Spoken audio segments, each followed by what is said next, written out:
Steamy, trendy, Anchors? Check. It's a beer from San Francisco. Where else? Anchor Steam.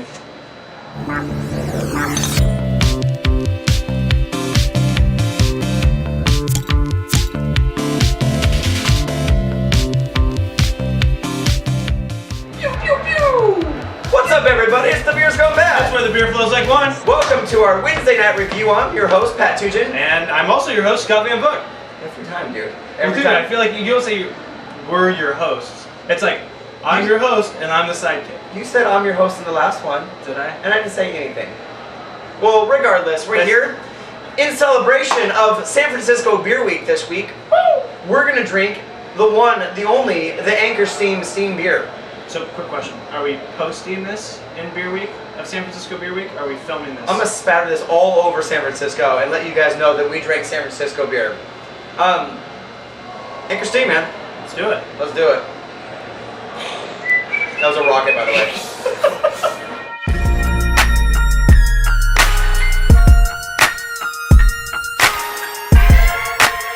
The doctor's advocate. Get a blunt, roll a weed, light it up, nigga sipping on gin and all right, Pat. So this is Anchor Steam. This is Anchor Steam in a glass. We just read, we read a little about Anchor Steam. Anchor Steam was a beer that I was just telling Scott that when I was younger, it was a beer that my grandfather always had in the refrigerator. I never, as a little kid, you might sip it, taste it, that kind of stuff. Never found Anchor Steam enjoyable. It might have been from the fact that I was 12, but also I don't know. Anchor Steam for me has always been one of those beers that I feel like has just been around forever. And then before there was a big craft beer scene, you would go somewhere and be like, Coors, Bud, and featuring Anchor Steam. Let's rare beer. Let's jump in this real quick here. Nice little color, really clear. What are you smelling there? It smells kind of ambery and sweet to me. Kind of malty. It has that malty wort kind of smell. Kind of like applesauce. It's got a little applesauce flavor. It does smell like apple. Dude, it has that apple Yeah, it's got that citrusy kind of like appley, but not over the top like a cider or something. Like an applesauce. No cinnamon though. You know what this tastes like? It's got a Coors Light smell. I'm sorry. It's like it's got the appley kind of Coors Light out of a can smell. Taste that, and I'll tell you as you do this. You take a Coors Light and mix it with a little bit of apple juice. You got yourself an Anchor Steam, my friend. Oh, I'll be damned. Not misleading on the nose at all. That is an apple juice Coors Light. Oh, even the aftertaste. Now how it lingers. You guys know, you've been to parties, I'm sure, where it's that kind of lukewarm beer at the bottom of the cooler. The ice is melted, and you grab it. The mountains are nowhere near blue. Nowhere in the color wheel is that color. And you're like, I'm gonna drink it anyways. And you open it, you take a sip. First of it's like really foamy, and then you swallow it, and it's got that lingering, kind of stale. Like, how long has that can been in the cooler? Like it went warm, it got cold, and it got warm again. It's that flavor. It is very crisp though. As you drink it, there's no really big, sweet, flavory kind of things. It's very crisp. If this was straight cold, you could gun this thing super quick. That being said, where are you drinking this thing? That being said, that's the term of the week this week. I've heard that at least 60 times this week. Really? I don't know why. Where I'm drinking this. Good turn of phrase. Any daytime party, any kind of some place where you would insert a Coors Light, you could take this and be just fine with it. Yeah, if you want to eat some super spicy food or a burger or some pizza and someone's like, Coors Light, you're like Anchor Steam for $10 per pitcher, you'd be like, yeah, do that, for sure. We, just pull the edibles out. It's not like Delgado. DJ. That's your plug, buddy. We just read online, we tried to learn a little bit about each beer before we obviously drink it, and tonight we learned about what steam beer means.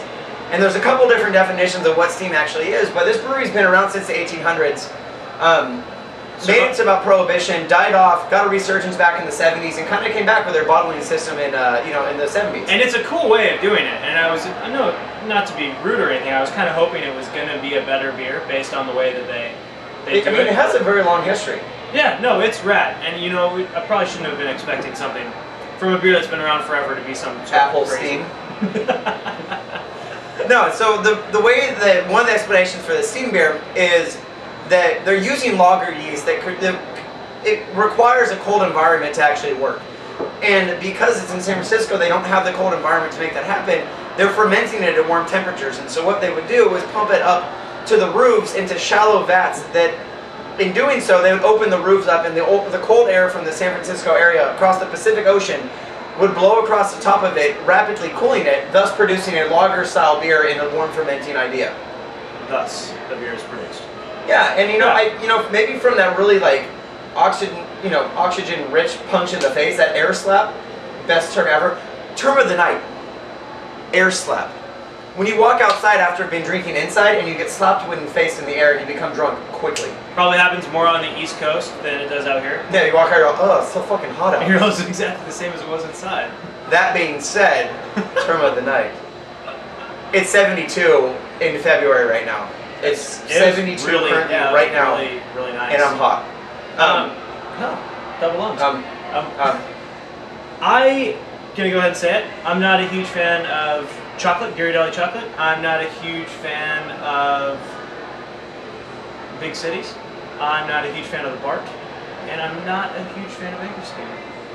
San Francisco, for being a California city, they do have a great craft beer, a great craft beer culture. They're really, really getting into it. There's a lot of great breweries up there. Ooh. Russian River, 21st Amendment, Cellar Makers. And I don't like the Giants, and I don't like the Raiders, and I don't like the 49ers. We got it. You don't like San Francisco. Not a huge San Francisco fan. That being said, it's an okay beer.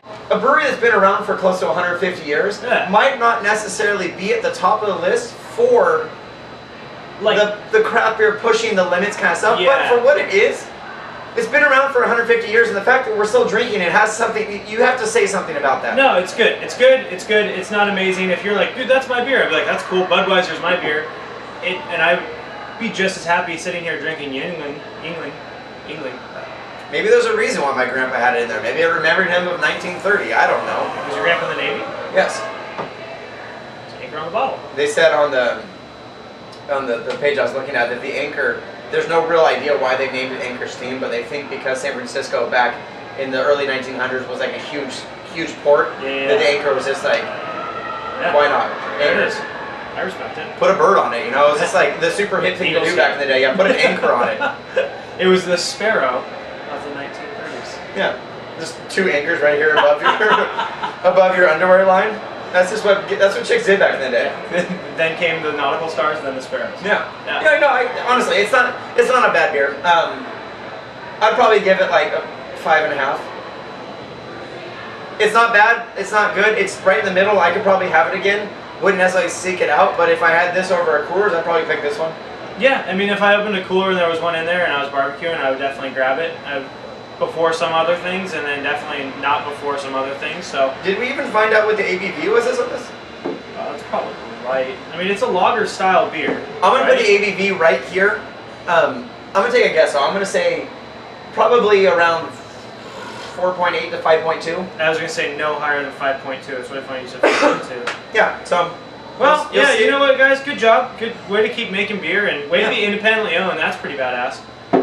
You've done it really well for a long time. Keep on trucking, doing what you're doing, and we'll probably, revisit you at some point here. Whatever. All right. That being said, it's the Beers Gone Bad. Yes, I'm sorry. I cut you off. You're good. That being said, it's the Beers Gone Bad. It's where the beer flows like wine. Thanks for checking in, guys. We'll see you next week.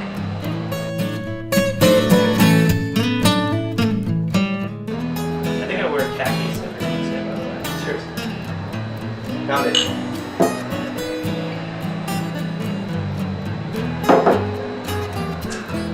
Fade out. Fade to black.